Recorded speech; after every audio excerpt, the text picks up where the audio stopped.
Saludos desde la Plaza de Colón en Madrid. Desde este sitio tan emblemático de la capital de España me encuentro con Máximo García Ruiz. ¿Cómo estás?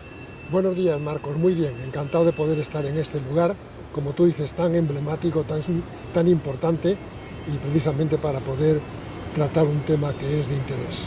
Para mí, Máximo, es un gran honor el poder estar contigo, una de las personas más representativas, gracias al Señor, del protestantismo español. Teólogo, sociólogo y escritor con más de 33 libros en tu haber.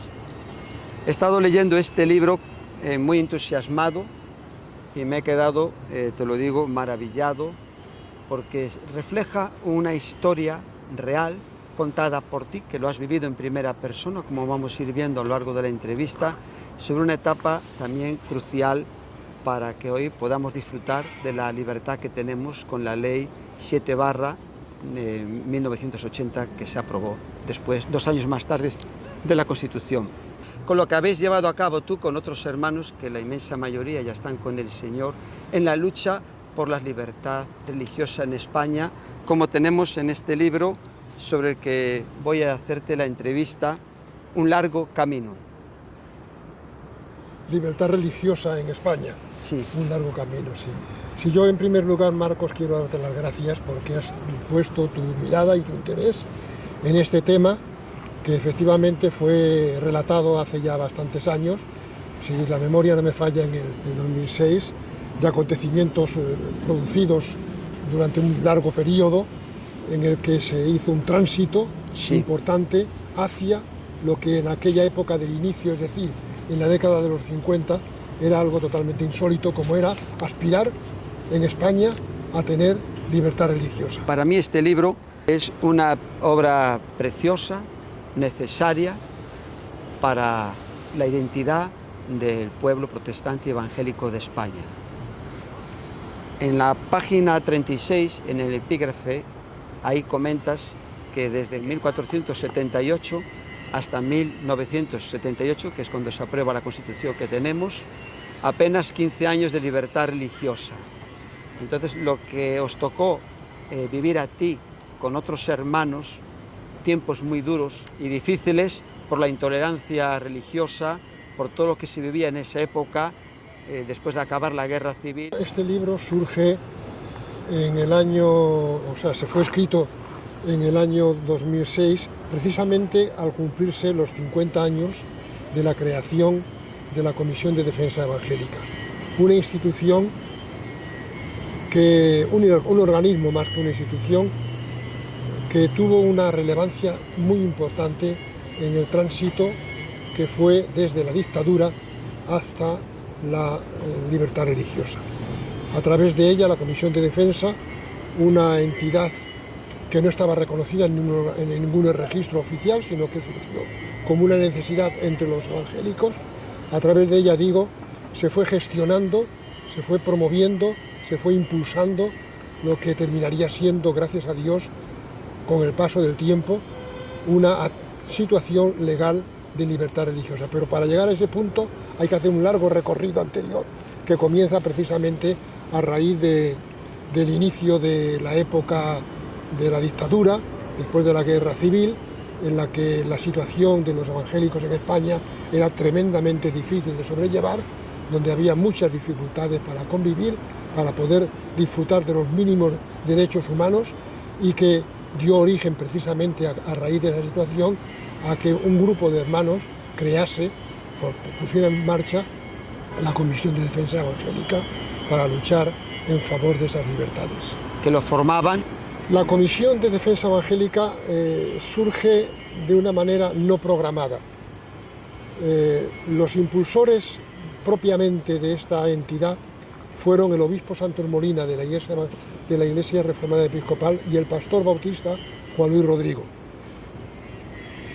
Había una costumbre en aquel momento en Madrid, y es que los pastores evangélicos se reunían para orar juntos una vez al mes y podían recordar, rememorar, revisar las dificultades que estaban produciéndose en las diferentes iglesias de España, porque casi todas las iglesias en el espacio español cuando tenían un problema de matrimonio, de bautismos, de concerniente con la libertad religiosa o la falta de libertad religiosa, acudían a los pastores de Madrid, porque todo estaba centralizado, y acudían a los pastores de Madrid para que les ayudaran a gestionar y a resolver esos problemas que habían surgido.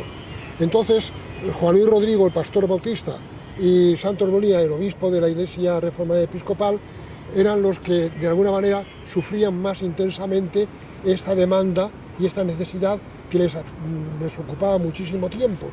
Y ellos, juntamente con representantes de la Asamblea de Hermanos, que era el otro grupo histórico mayoritario, y la Iglesia Evangélica Española, igualmente histórico desde el siglo XIX, los cuatro grupos formaron un bloque para plantearse cómo podían hacer frente a esa situación y cómo podían ayudar a los evangélicos en España para conquistar algún resquicio, al menos, de tolerancia. Entonces no se hablaba en principio de libertad religiosa, era un término inimaginable para los evangélicos en España. Se hablaba de tolerancia, de ser tolerados, algo que realmente no ocurría en aquel tiempo, sino todo lo contrario, era un tiempo de persecución, un tiempo de dificultades, de obstrucción, los niños en los colegios, para los matrimonios, para los entierros, para la educación media y superior, etcétera, etcétera. No había el mínimo espacio para que los evangélicos pudieran disfrutar de ello. Así es que ese fue el origen. Así es que en el año 1956, precisamente, fue cuando estos promotores, sufridores de esta situación, se ponen de acuerdo y ponen en marcha lo que denominaron la Comisión Prensa Evangélica Española. A partir de ahí hay toda una historia que nosotros hemos definido como un largo camino hasta conseguir en el año 80 que se formalizase una ley orgánica de libertad religiosa. Todo ese recorrido, desde el 56, que se constituye la Comisión de Defensa, hasta la Ley 7/1980 de libertad religiosa, ese recorrido es el que de alguna forma queda plasmado en el relato de este libro. En lo que acabas de comentar de la Comisión de Defensa Evangélica, tengo esta acta que me has pasado, que pone el 14 de mayo de 1956 y aquí pone el nombre de las personas. Es muy interesante todo lo que dices aquí, lo que se comenta aquí, cómo fue, hasta pone todo, ¿no? Los documentos remitidos a las autoridades, o sea que todo lo que es desde el inicio de la comisión siempre se llevó un registro de actas siempre, sí, hasta sí, la ley. Sí, ahí siempre yo creo que en esa primera acta se pone de manifiesto quiénes fueron las entidades constituyentes y, lo que acabas de decir, y las personas que les representaban. Estaba, como hemos mencionado, el pastor Juan Luis Rodrigo representaba a los bautistas, el obispo Santos Molina representaba a la Iglesia Reformada Episcopal dentro de la comunión dentro de la comunión anglicana. Estaba Francisco García, que no era pastor ni era diácono de la Iglesia Evangélica Española, y él representaba a esa iglesia. Y finalmente había un vacío porque un grupo importante histórico eran los hermanos, las asambleas de hermanos. Pero las asambleas de hermanos en aquella época especialmente eran muy refractarias a tener un organismo representativo. No había una asamblea, una convención, un organismo que les representara. Por lo tanto, no había un representante nato que pudiese integrarse en ese colectivo. Así es que buscaron a alguien representativo dentro de la asamblea de hermanos para que ese grupo tan numeroso y tan importante no quedara excluido de esa iniciativa inicial.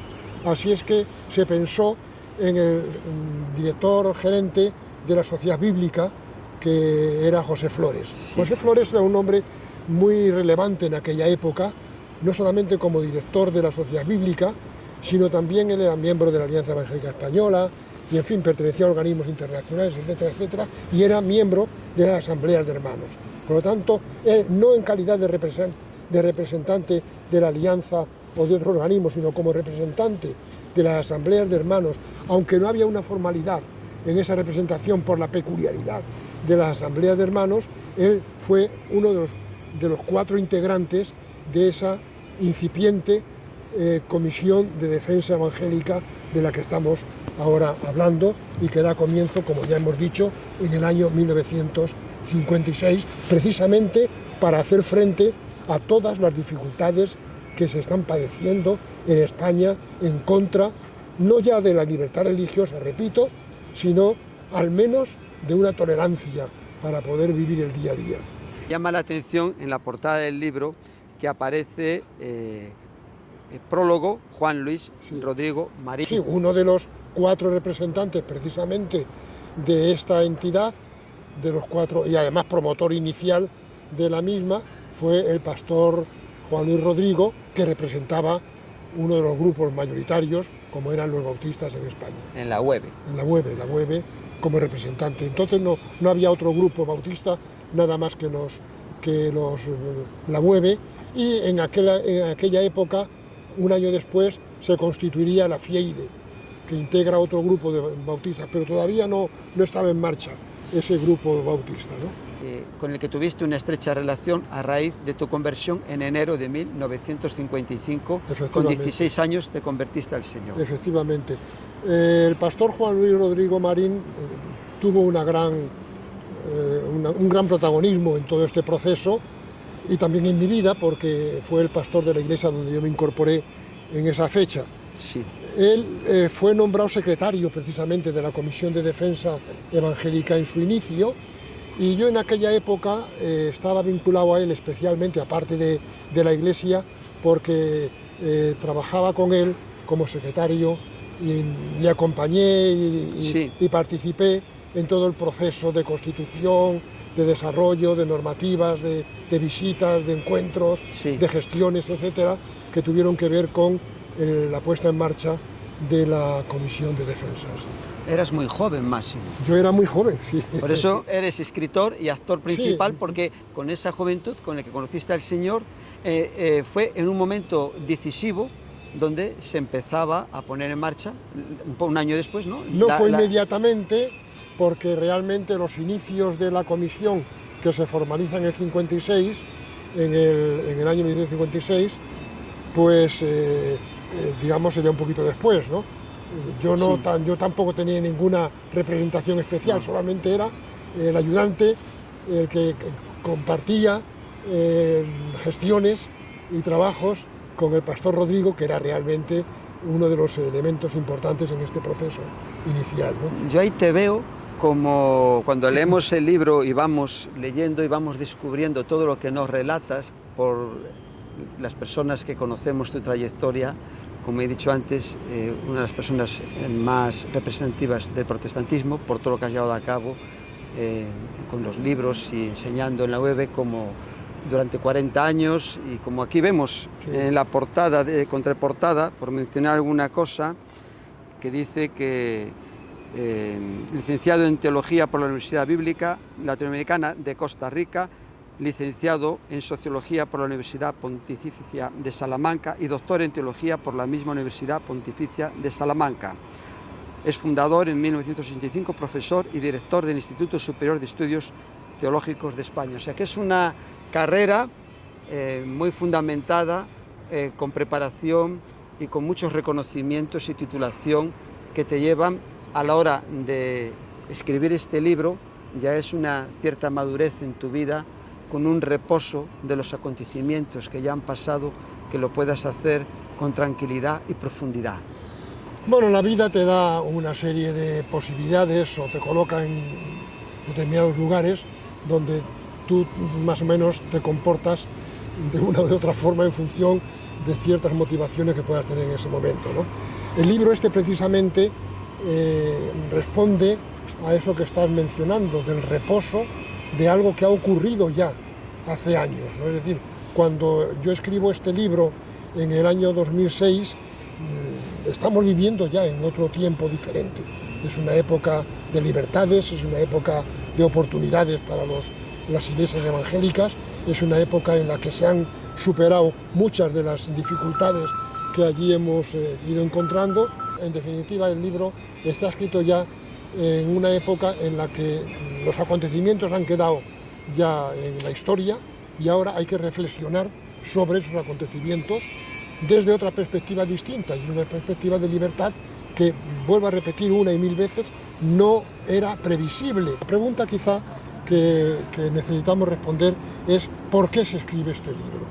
Sí. Porque claro, en definitiva, en la vida, cuando haces una cosa, lo haces motivado por algo, ¿no? A mí en ese momento, después de haber vivido intensamente todo el proceso anterior, lo que me mueve es precisamente el ofrecer al pueblo evangélico un relato de dónde venimos y dónde estamos. Y el trabajo y el esfuerzo que ha supuesto el poder conquistar la libertad que en ese momento, año 2006, estamos ya disfrutando. 26 años después de aprobar la ley 7/ de 1980. Y 50 años después de haberse constituido la Comisión de Defensa, que fue el factotum, fue el brazo ejecutor para poder llevar a cabo todo ese proceso, ese gran y largo recorrido hacia la libertad religiosa. Narrar precisamente todas esas dificultades, esos inconvenientes, los encuentros que teníamos con la administración, las personas que fueron sobresalientemente positivas a facilitar el trabajo, como pudo ser el ministro Castilla, o como pudo ser Eduardo Zuloeta o Eugenio Nasarre, que eran directores generales de asuntos religiosos, o como pudo ser Alfredo López. Alfredo López era un católico muy sincero, muy íntegro, muy profundo, muy practicante, pero fue un hombre que se identificó plenamente con el pueblo evangélico y que puso todos los medios necesarios para poder facilitar el desarrollo de algo que era inconcebible en aquella época, porque había muchas fuerzas dentro de la política española, dentro de las Cortes mismo y dentro de todos los elementos que mandaban en España, había muchos contrarios a poder ni siquiera mencionar la palabra libertad religiosa. Y este hombre, Alfredo López, como brazo ejecutor de Castilla, que fue el promotor de este proceso, fue el que puso los raíles necesarios para que esto se llevara a cabo, ¿no? Fue un hombre al que el pueblo evangélico guardó una gran consideración y le tuvo una gran estima, porque se vio su sinceridad y su esfuerzo en ayudar al pueblo evangélico español. Sí. Igual que el ministro de Castilla Exteriores fue el promotor de todo. Sin Castilla no hubiéramos podido recorrer nunca. Porque de Castilla hay una anécdota interesante que alguien la contó, en fin, de esas cosas que se van mencionando y no sabes cuál es su origen, pero se dice que tuvo un problema, un encuentro difícil con Franco precisamente, cuando le planteó el tema de poner en marcha, a raíz del Concilio Vaticano II, que fue el que removió las aguas para que esto se pudiera en marcha, tuvo una conversación con Franco, y Franco, obviamente que estaba muy condicionado por todo lo que era, en fin, la Iglesia Católica, le rechinaron los dientes un poco al ver o al escuchar que se podía hablar de libertad, en este caso libertad religiosa, ¿no? Y en fin, quienes transmitieron esa información, que no sabe uno ya si es leyenda o es realidad, pero se corresponde mucho con lo que era el carácter de Castilla. Los que transmiten esta información dicen que Castilla consiguió convencer a Franco de que vivíamos en una época en que era necesario, absolutamente necesario, cumplir con ese objetivo, ¿no? Así es que él puso toda la carne en el asador y se jugó su propio prestigio ante Franco, que eso era algo muy peligroso, para poder impulsar esta ley, esta situación nueva, porque no podemos hablar de ley de libertad religiosa, aunque luego surgiera en el 67 la llamada ley de libertad religiosa, pero aquello algunos la denominamos ya críticamente no como ley de libertad religiosa, sino como ley de tolerancia religiosa, que era otra cosa. Y sí, es verdad, hubo una cierta tolerancia religiosa a partir de esa ley del 67. A raíz de 1965, con la declaración del Concilio del Vaticano II, eso hace también, entre comillas, ¿no?, que aquí Franco, a través de, se gobierna España con una dictadura. En el libro dices, obispos totalmente reacios a lo que el Vaticano como está aquí en la página 54, dice Declaración Dignitatis Humanae, donde sobre la libertad religiosa o derecho de la persona y de las comunidades a la libertad social y civil en materia religiosa, hecha por el Concilio Vaticano II. Entonces, España estaba muy unida, como dices en el libro, aislada del mundo, pero unida al Vaticano. Sí, el Vaticano, el Concilio Vaticano II fue un impulsor importantísimo para poder remover la situación en España con respecto a la situación religiosa. No solamente el Concilio Vaticano II, porque estamos ya hablando del año 1965, cuando termina, cuando se clausura el concilio, sí, sino que había también, o se comenzaba a ver ya, otros movimientos internacionales que estaban presionando a España para poder revisar su situación de intolerancia religiosa. Algunos embajadores, el de Estados Unidos, de Gran Bretaña, de algunos de estos lugares, había habido ya presiones significativas, aunque digamos que un poco timoratas, porque también la política prevalecía sobre la conveniencia, sobre el ideal de la libertad religiosa. Entonces ya había también ese caldo de cultivo internacional que de alguna forma estaba tratando de influenciar en que en España cambiaran las cosas. Claro, un país como España, que se considera ultracatólico, donde, en fin, como algunos políticos ya definieron, se impone el nacionalcatolicismo como un sistema de partido, de forma de vida, de estructura política. Un país como este, con esa conexión que había con el Vaticano, pues el Concilio Vaticano II no tiene más remedio que tenerlo en cuenta. Entonces crea una gran influencia y un gran impulso, aunque, como decimos, como recogemos en el libro, con la oposición firme de muchos de esos obispos que no ven de ninguna manera, están dispuestos a admitir que se hable de libertad religiosa. Aquí en España somos católicos, apostólicos y romanos a ultranza, y nada ni nadie puede ocupar ese lugar de libertad, porque la libertad solamente está para la verdad, y la única verdad está en la Iglesia Católica. Claro, ante esas tesis, la situación de arranque era tremendamente difícil. Por eso repito algo dicho ya anteriormente, en el sentido de que la actitud de Castilla, jugándose incluso su prestigio, o de Alfredo López, siguiendo a pie juntillas los intereses, los mandatos de Castilla, estos hombres fueron realmente unas personas que se ganaron y merecieron suficientemente, y se les contribuyó, se les dio el homenaje necesario, porque fueron factores, personas muy influyentes, muy importantes, para poder recorrer ese camino de la libertad religiosa, o hacia la libertad religiosa. Como has comentado, no estaba exento de piedras, porque entre las personas que has mencionado, también otra persona clave fue Eduardo Zulueta, Sí. pero también estaba Manuel Tallada, que era una piedra en el camino, eran lanzando torpedos, como decimos. Son dos polos opuestos, sí, teniendo en cuenta que el jefe era Eduardo Zulueta, que era el director general, de asuntos religiosos. Y Tallada era el jefe, el secretario y el subdirector en este caso, y jefe de la oficina de asuntos religiosos, ¿no? Pero como ocurre con los sargentos en el servicio militar, el sargento a veces manda más que el coronel. Sí. Y entonces el día a día lo manejaba Tallada. Las grandes propuestas, las grandes disposiciones, las grandes decisiones eran de Zulueta, claro, y él era el que llevaba las riendas políticas de la situación. Pero luego había que bregar diariamente con Manuel Tallada.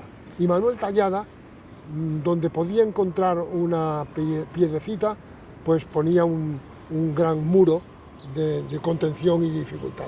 Con él tuvimos encuentros realmente difíciles. Yo narro, creo que alguna anécdota en el libro. Hay una que me pasó a mí visitándole previamente el pastor Juan Luis Rodrigo y yo, le visitamos a una oficina. Yo era pastor entonces en la iglesia bautista en Villaverde y había algún problema con una iglesia en Jaén, sí. Con cartas, en fin, había una serie de problemas. Sí. A raíz de alguna mención que yo le hice acerca de las dificultades que teníamos o de la falta de ayuda que contábamos, en fin, en la conversación que mantuvimos con él, él se levantó. Es una escena que no puedo olvidar porque fue realmente una escenificación de su postura. Se levantó de su silla sin decir una palabra, se fue al archivador que tenía, abrió el archivador, cogió una carpeta que ponía Iglesia Bautista de Villaverde, es decir, la iglesia en la que yo era pastor, sí. Y entonces allí tenía toda una serie de folletos, de cosas que tenían que ver con la iglesia, cosas internas de promoción, de propaganda, de tal, que habíamos hecho, allí lo tenía archivado. Quiere decir, con esto, claro, una cosa tan irrelevante, porque al final era un grupito, una pequeña iglesia en un barrio de Madrid, que no tenía mayor relevancia, y si yo tenía eso, lo tenía de todo. Quiere decirse que era una persona que controlaba y utilizaba sutilmente estas cosas, esta información que él tenía, cuando podía hacerlo, para poder dificultar ese proceso hacia la libertad por el que estábamos luchando. Bien es cierto que gracias a Dios había otras personas por encima de él que se propusieron ir adelante, pero él era inamovible, estaba ahí, estuvo desde un principio, estuvo hasta el final en esa oficina, en ese puesto y con esa dificultad que planteaba permanentemente a los evangélicos. Un hombre de un triste recuerdo para los evangélicos y sobre todo para los que nos tocó bregar con él en aquella época. El apóstol Pablo habla de Alejandro, un calderero que le causó mucho daño, muchos males, ¿no? Era un poco esa figura, ¿no? Que estaba ahí el enemigo le tenía ahí para torpedear. Es una buena referencia, es una buena referencia, sí.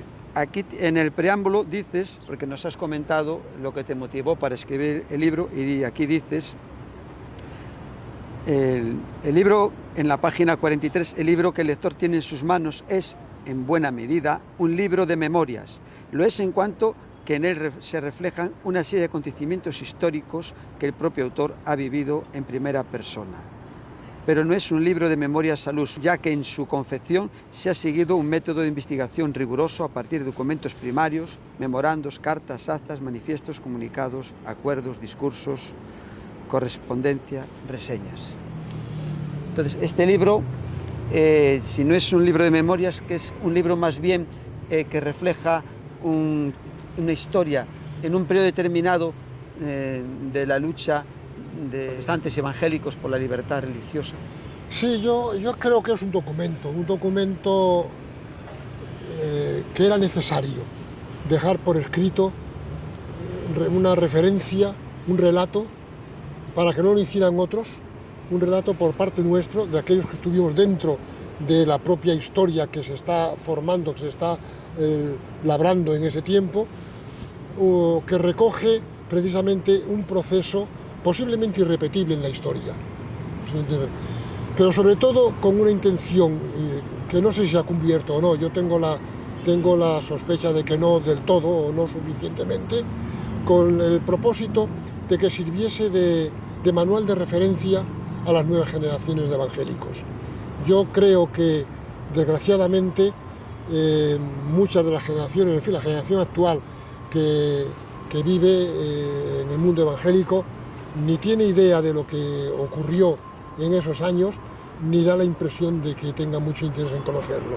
Entonces, de alguna forma, el interés ya en ese año, el año 2006, ya en plena época de libertad religiosa, precisamente se centraba en ese propósito, en el que las nuevas generaciones tuvieran una información de primera mano de dónde veníamos y consecuentemente que se trazaran con responsabilidad a dónde íbamos, cuál era nuestro destino en base a lo que dejábamos atrás. No volver, como dicen que el perro vuelve a su vómito, no volver de nuevo sao, sino mirar hacia el futuro, pero sin olvidar lo que había ocurrido, porque era un referente necesario e importante, ¿no? Lo vemos en la palabra de Dios, sobre todo en el libro de los Jueces, cuando una generación se olvidó de las obras que Dios hizo, y ahí vemos como es ese periodo oscuro, ¿no? Entonces, el no saber, no tener esa identidad, esa referencia, a mí es lo que me ha venido al pensamiento, que este libro es como un manual que todos los pastores que son ordenados tendrían que tenerlo, conocerlo en las iglesias. Hubo que luchar muchísimo, pagar un precio y que ahora podemos disfrutar, y lo que no se conoce no se puede apreciar. Sí, además, mira, es comprensible, en alguna medida es comprensible que hoy exista ese desconocimiento, comprensible en cierto modo, pero comprensible porque solamente un dato de interés. En esos años del proceso de la ley de los años en torno al 70, ¿no? En torno a la década de los 70, José Cardona, que era el secretario ejecutivo de la Comisión de Defensa, lanzó una cifra en una información de, bueno, ante una pregunta: ¿cuántos evangélicos hay en España? Y él, siendo bastante generoso en los datos, él mencionó la cifra de los 30.000. 30.000 evangélicos en España. Hoy en día, cuando se le ha preguntado a Mariano Vázquez, el anterior secretario de la FEREDE, y supongo que Carolina, la actual secretaria de FEREDE, se le pregunta el dato, estamos hablando de 1 millón como mínimo de evangélicos en España.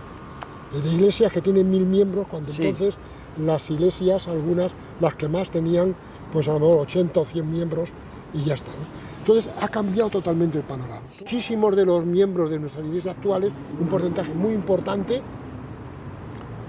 en todos los órdenes, porque Dios los ha enviado para acá y está uno encantado de que así sea, pero un porcentaje muy importante son personas que proceden de otros países.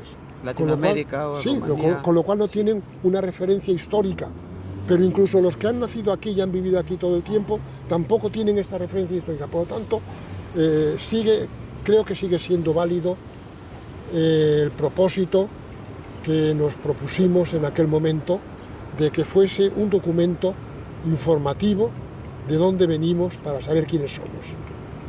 Y en ese sentido tanto, pues claro, aparte de que efectivamente es que la inmensa mayoría de los evangélicos actualmente no existían,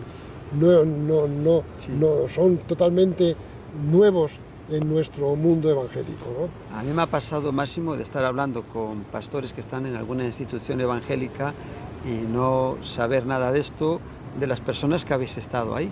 Y esta persona, pues no le conozco. No. Digo que es una cosa que yo sé la labor que está haciendo el Consejo Evangélico de Madrid, la FEREDE, pero es una labor que yo pienso que hay que intensificarla y establecer unos cauces. Sobre todo eso, yo pienso, es mi idea, en la ordenación de pastores, instituciones.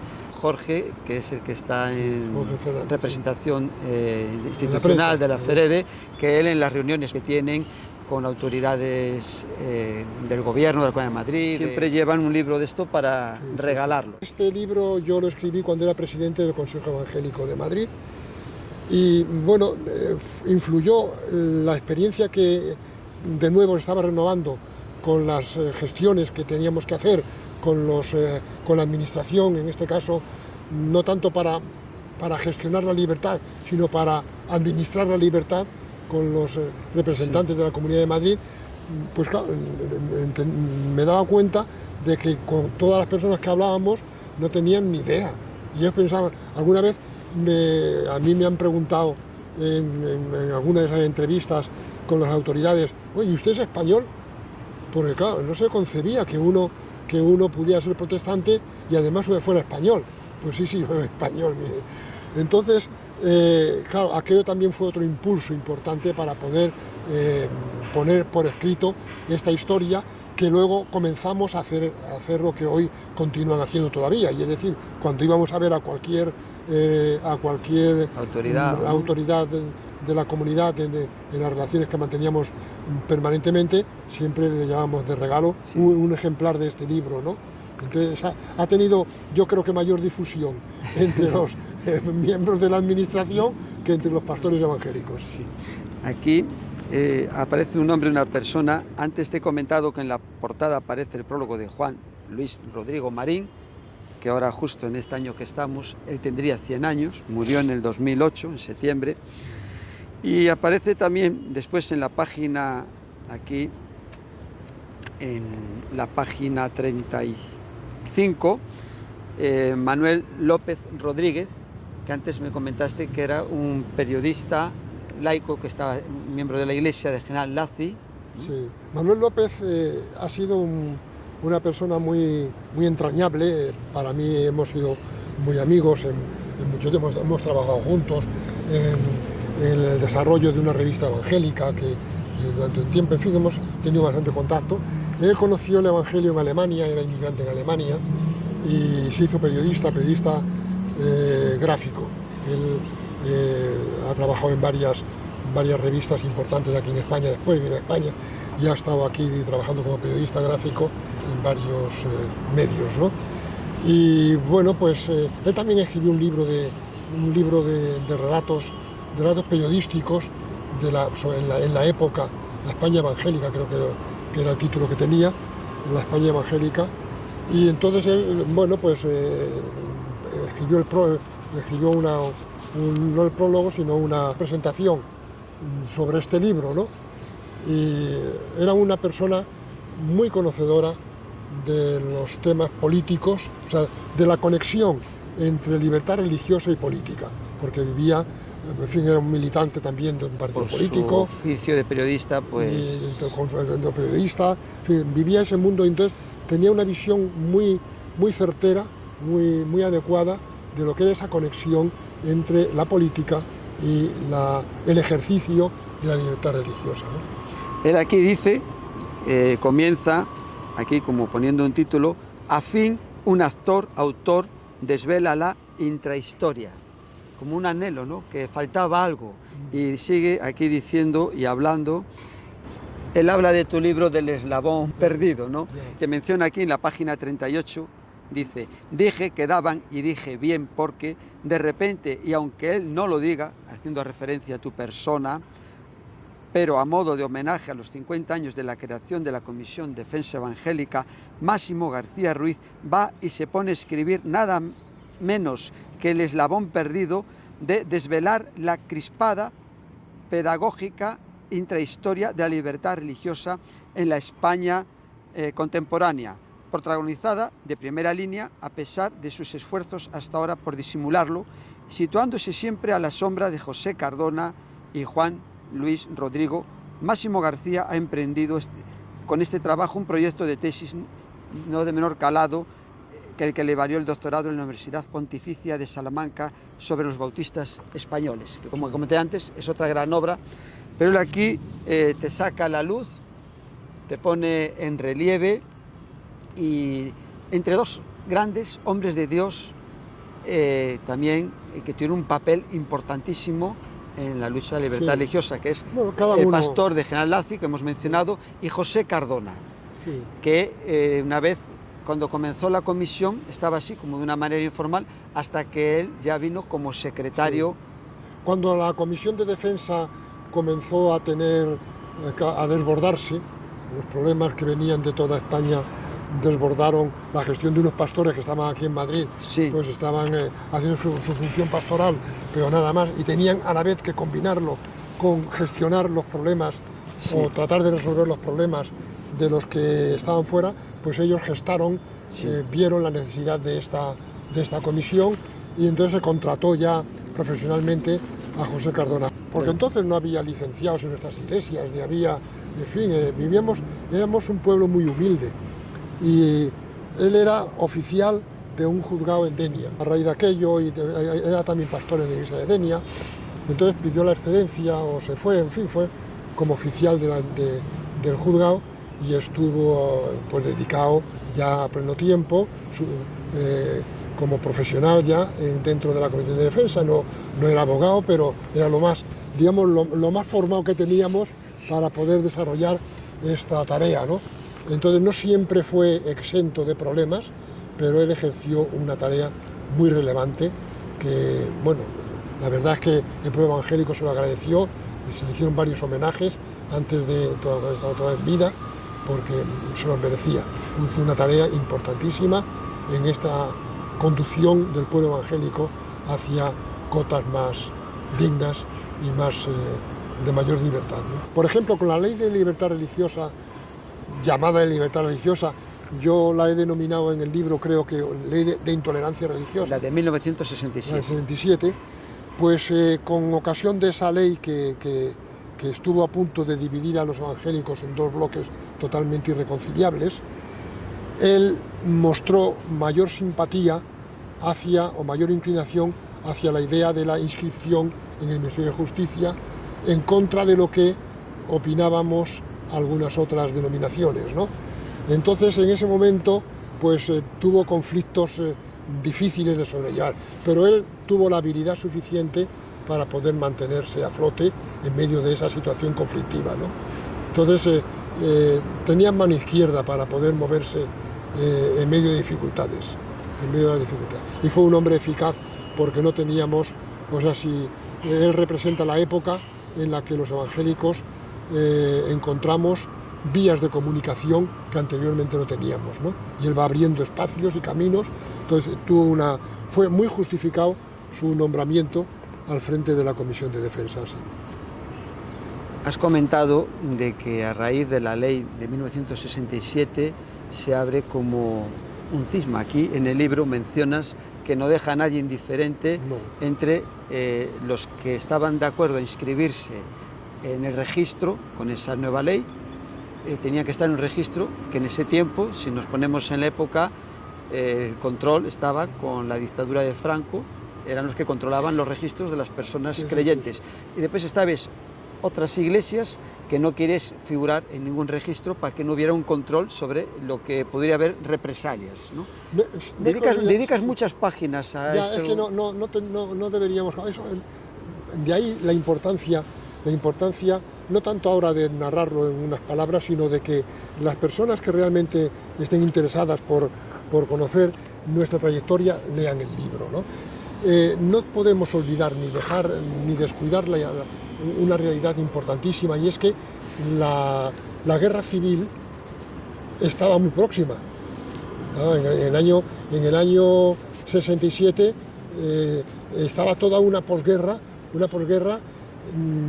de grandes injusticias en contra de aquellos, o sea, que mostraban la fe religiosa, gente que había sido expulsada de los trabajos por ser evangélico, gente a sus hijos no se les admitía a las escuelas porque no tenían el certificado de bautismo en la Iglesia Católica. Matrimonios, yo conocí a unos que estuvieron 17 años esperando a que el juez les casara, porque no siempre te encontraban pegas. En otro es el caso más insólito, ¿no? Pero era normal que se pasaran meses y a veces años en poder conseguir cerrar un expediente de matrimonio en un juzgado cuando no lo hacía, cuando pretendía hacerlo por el registro civil. Y así todo un montón de cosas. Entonces, en esa época en la que todavía está incluso muy reciente en el pensamiento y en la historia lo que había ocurrido en la guerra europea con los nazis, en todos los registros de los judíos y todo eso, había un temor, había una reacción de autodefensa de parte de los que no éramos adscritos al régimen, pues éramos minorías contrarias a esa situación política, porque te podían utilizar cualquier cosa, claro, cualquier documento, cualquier antecedente. Había lo que entonces se llamaba los certificados de antecedentes penales. Para cualquier cosa te pedían un certificado de antecedente penal. Y si tenías cualquier cosita, para entrar a trabajar en una empresa, te pedían un certificado de antecedentes penales. Como tuvieras cualquier cosa, y en cualquier cosa era de tipo religioso, ya no te admitían al trabajo. Es decir, que era muy normal que hubiese una reacción en contra de cualquier registro de cualquier tipo. Había otros que superaron antes que nadie ese temor, no tenían tan a flor de piel el temor ese, o les primaba más la idea de los beneficios que podrían obtener estando registrados. Entonces eso creó una separación entre dos grupos, dos colectivos. Por una parte estaban los del no, la UEBE, la IE, la IERE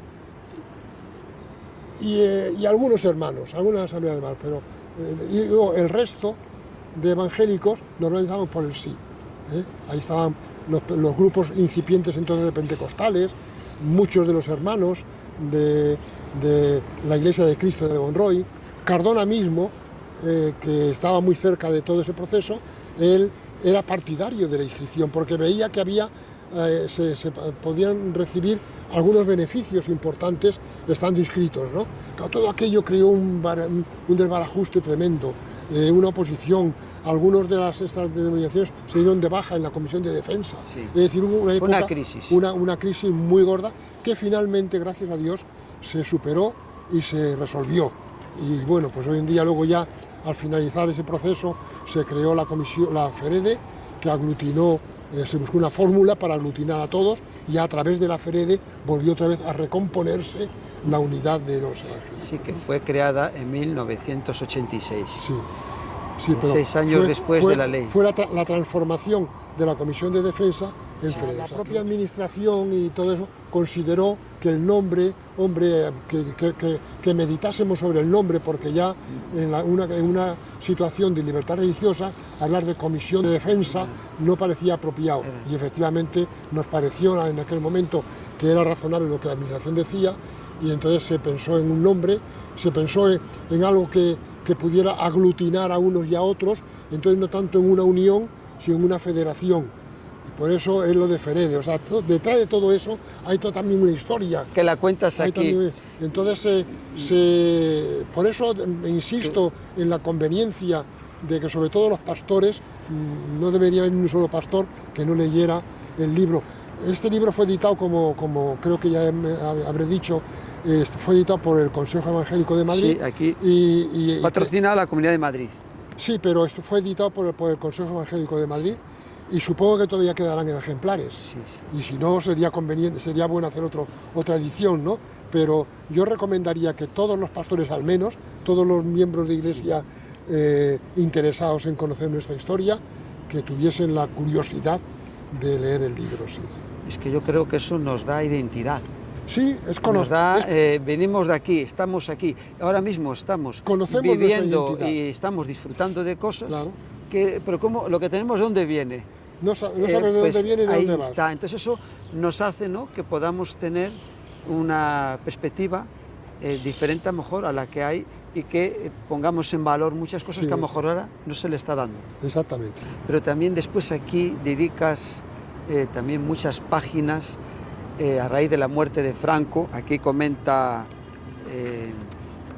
José Cardona que dice: Cardona ve el futuro con optimismo. Se trata de una situación irreversible. Y esto está en la página 111. Y en la página 115, aquí señalas, pensando ya en la nueva normativa legal y en las aportaciones que habrían de hacerse por parte de la Comisión de Defensa Evangélica a la reunión convocada por Eduardo Zulueta, mencionada anteriormente, se cruzaron diferentes documentos de trabajo entre los representantes de las iglesias evangélicas que darían lugar a un comunicado conjunto fechado 30 de noviembre de 1977 y que recogería la postura de las iglesias no católicas de cara a la elaboración de una constitución, naturalmente en lo que tenía que ver con la libertad religiosa. Vas enumerando primero... Si me permites en esto, mira, déjame que haga un apunte que creo que es importante, ¿no? Claro, desde la muerte de Franco, que fue en el año 1975, en el año 1978 es la Constitución y en el año 1980 la Ley de Libertad Religiosa. Bien, a partir del año 77, cuando ya me parece, en fin, del año 77, fundamentalmente a partir de la muerte de Franco, pero vamos, especialmente del año 77, hay se centra el tema, claro, la mentalidad de los políticos ya está introduciéndose algo muy difícil de entender hasta ese momento, que era el concepto de democracia. Una palabra prohibida, una palabra maldita en la época del franquismo, ¿no? Entonces, en ese periodo ya de democracia, comienzan a sentirse, a aceptar la necesidad de hacer la nueva ley de libertad religiosa, que sería luego en el 80. Bueno, pues en ese periodo hay un periodo intenso, ocurre una cosa absolutamente insólita en la elaboración de las leyes, y es que el Ministerio de Justicia pone en marcha una comisión que se llama la Comisión de Bases, en la que están representados todos los movimientos no católicos y católicos también de que hay en España, representantes de los diferentes ministerios, de los ministerios importantes, los ministerios implicados, el de educación, el de cultura, el de justicia, en fin, los ministerios más vinculados con el tema. Y entonces todo eso forma una comisión que es la Comisión de Bases.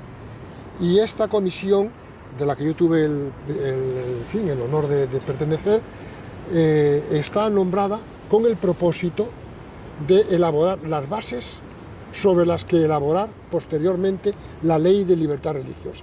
Que aparece en la Constitución del 78. No, la ley que aparece en el 80, la ley aparece en el 80, es la ley del 80. Sí, pero le digo que en la Constitución de 1978 ya aparece la necesidad de que de que se ponga en marcha toda esta nueva situación.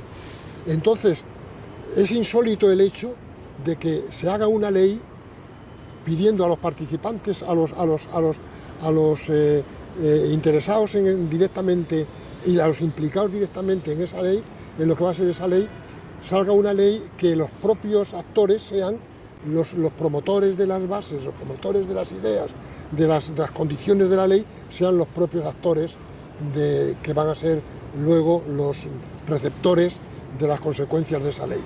Y eso fue lo que ocurrió. La Comisión de Bases fue un hito importante, porque efectivamente, aunque hubo luego algunos trasiegos ahí en los que algunos diputados intentaron manipular la situación para cambiarlo y tal, pero básicamente la ley del 80 es una ley que transcribe jurídicamente lo que fueron las bases que fueron creándose, sobre las que estuvimos trabajando durante 2 años y pico.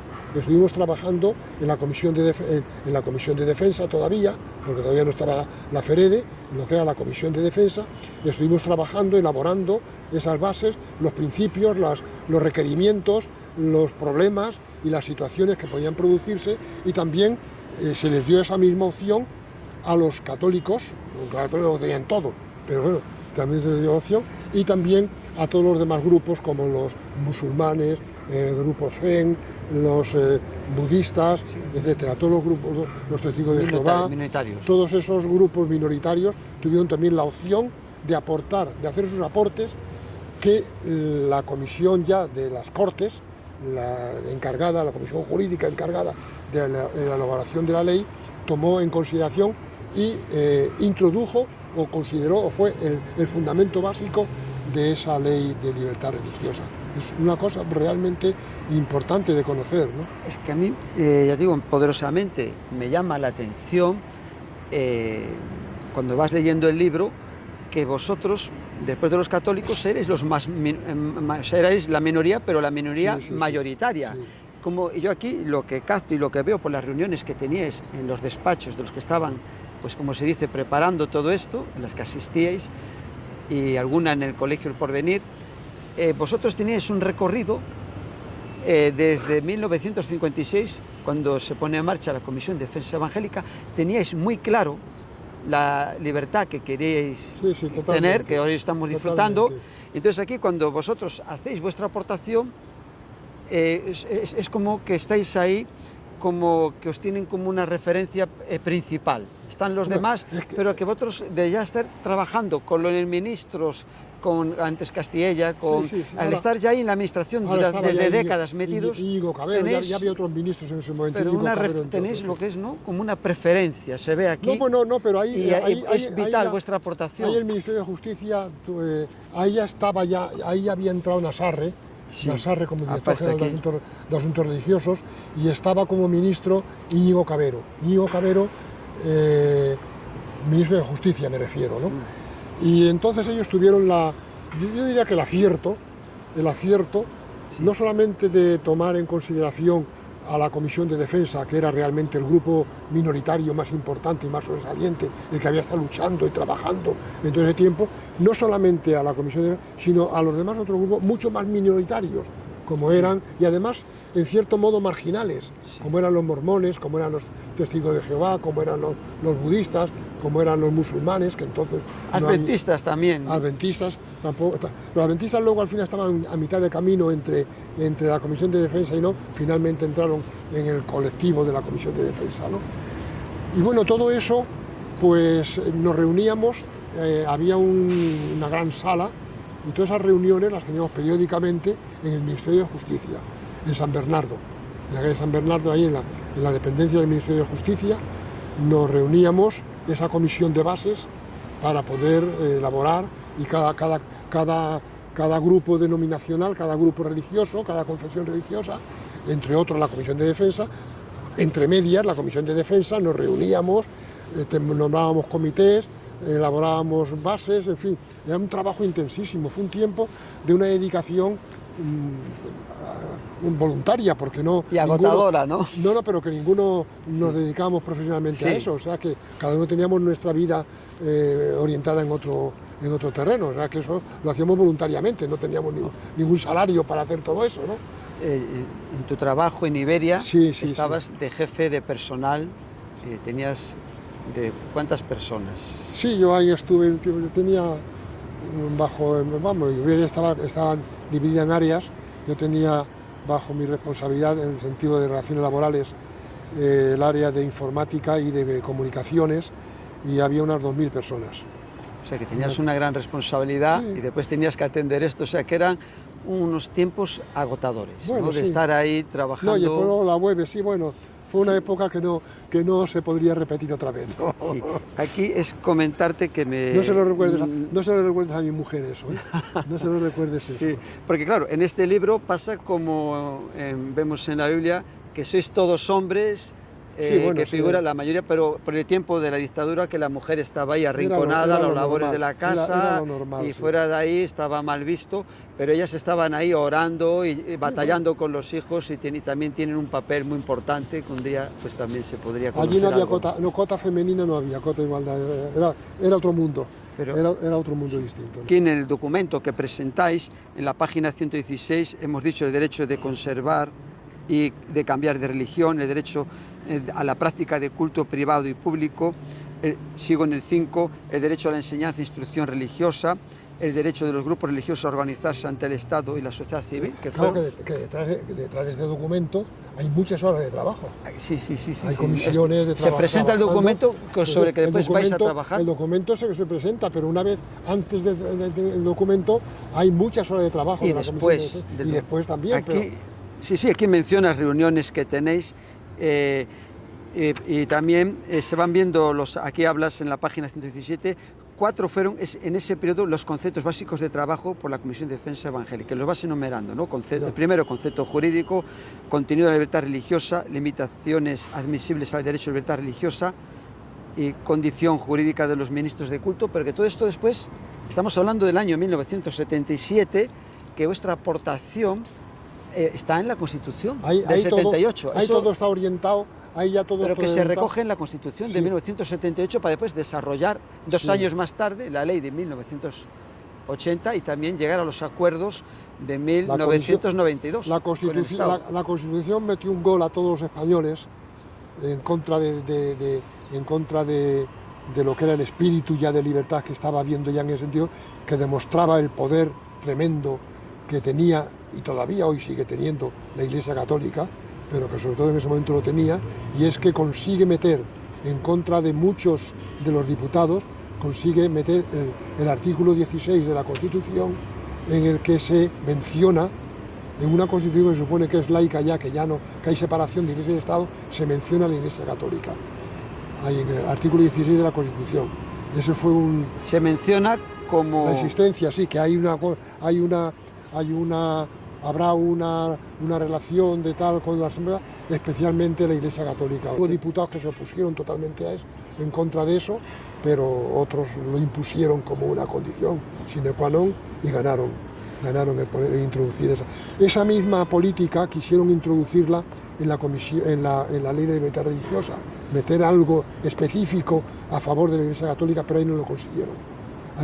Estabais vosotros, ¿no? Ahí vigilantes y... Ahí había una presencia más cercana de la Comisión de Defensa, y se consiguió frenar esa intención de meter alguna mención de privilegio para la Iglesia Católica. Desde el año de la primera ley de 1967, orgánica, 44/1967, hasta la de Del 80. 7/80, y después los acuerdos, que aquí Luego también ya lo mencionas, luego ya vienen los de acuerdos, cooperación con el Estado, transcurren 25 años. Una historia, Pues ¿no? 25 años ahí estuvimos. Luchando. Ahí estuvimos 25 años. Queda algo ahí, ha quedado así, antes de terminar y hacerte el comentario, algo ahí que tengamos, o está ya todo el trabajo hecho, o queda algo que No, en las libertades de los... Queda una cosa muy importante, y es que 20 siglos de catolicismo, en un sentido, aunque no los 20, quitaremos los 5 primeros, que fue la Iglesia Universal, pero tanto tiempo de catolicismo metido en la sangre es muy difícil sociológicamente de borrar. O sea, puedes ganar la ley avanzó muchísimo, tenemos una ley de libertad religiosa que es homologable a cualquier ley en cualquier país otro país del mundo, pero lo que no cambia fácilmente es la sociología, es la mentalidad de la gente. Y hoy en día, por ejemplo, se da todavía hoy en día, a pesar de tanto laicismo como puede haber y todo esto, se sigue dando que la Iglesia Católica tiene un gran poder en muchos órdenes, que hay costumbres, fiestas y tradiciones católicas que forman parte del entramado social, Sí. que forman parte de la esencia. Gente que no va a misa, a lo mejor, que no practica como católico, pero que sociológicamente es católico y defendería con el alma y con la vida los principios católicos si se le atacaran. Es decir, que todo eso hace falta mucho más tiempo para poder superarlo, ¿no? Pero afortunadamente tenemos la base, el fundamento, que es la ley, que permite que se puedan controlar ciertas actitudes, las más destacadas, por así decirlo, las más hirientes que pudieran darse, ¿no? Termino con la contraportada, que aquí dices algo muy interesante. Las generaciones que se han encontrado con un régimen de libertades en marcha no deberían perder de vista que la libertad no es algo estable, cristalizado. La libertad es un permanente devenir, hay que construirla día a día. Sí, efectivamente. Efectivamente así es, porque hoy en día a lo mejor no tenemos una iglesia diferente a la nuestra que pueda ser militantemente contraria, pero hay otros elementos importantes, hay otros grupos, otros colectivos de influencia que pretenden frenar la capacidad de libertad de la persona. No tanto el que prevalezca una religión u otra, que nunca deberíamos luchar por eso, sino por la Comisión de Defensa se distinguió precisamente por defender siempre la libertad religiosa, no para los evangélicos únicamente, sino la libertad religiosa para todas las personas, para que crean o para que no crean, para que crean en una religión o crean en otra. Es decir, ese fue el espíritu y la letra de lo que animó siempre a la Comisión de Defensa Evangélica. Y eso es lo que debería prevalecer en cualquier momento. No el defender nuestro interés, nuestra presencia como evangélicos, sino el que cada persona, por ser persona, por tener la dignidad de persona, tenga libertad suficiente, libertad de conciencia, para poder expresarse como crea oportuno, siempre con respeto hacia los demás. Y ese es el espíritu que movió a la Comisión de Defensa, y es lo que realmente creo que debemos seguir luchando y defendiendo como evangélicos en este país, ¿no? Ha sido un honor, lo vuelvo a decir de nuevo, inmenso. Le estoy muy agradecido al Señor por este tiempo y que te haya podido hacer esta entrevista tan importante en primera persona, comentando lo que has vivido. Hemos visto pinceladas, pero yo animo a todo el mundo a que puedan adquirir este libro, porque van a conocer muchas cosas que son vitales para nuestra identidad, nuestros derechos, y seguir como cristianos, protestantes y evangélicos adelante. Pues yo estoy agradecido, Marcos, porque tú seas una persona que sin ningún interés institucional estés ahí al tanto de temas como este, que son de tanto interés, de tanta importancia, y están dando tu tiempo, tu esfuerzo, tu trabajo, en fin, para poder poner en marcha una información de este tipo que es tan importante. Y solamente añadir a tus palabras una cosa, y es que quien quisiera comprar este libro tiene que dirigirse al Consejo Evangélico de Madrid, que es el que lo gestiona y el que lo administra. Le doy la gloria a Dios y yo estoy haciendo lo que Él ha puesto en mi corazón y veo que me está ayudando y esto va a ser de mucha bendición para muchas personas. Pues que así sea.